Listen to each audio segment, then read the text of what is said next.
এবার মমতার বিরুদ্ধে এফআইআর।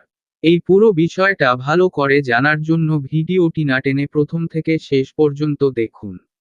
আর তার সাথে সাথে লাইক শেয়ার করে দেবেন।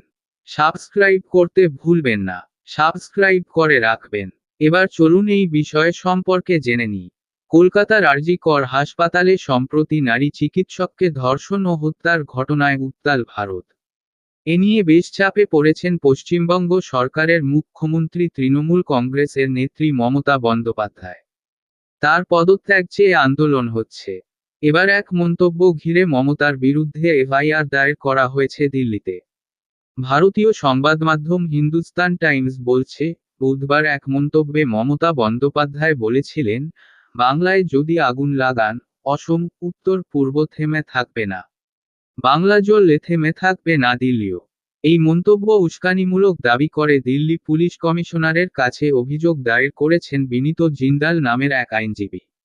মমতা বিজেপি শাসিত রাজ্যের নাম নিয়ে হুমকি দিয়েছেন বলে অভিযোগ তার।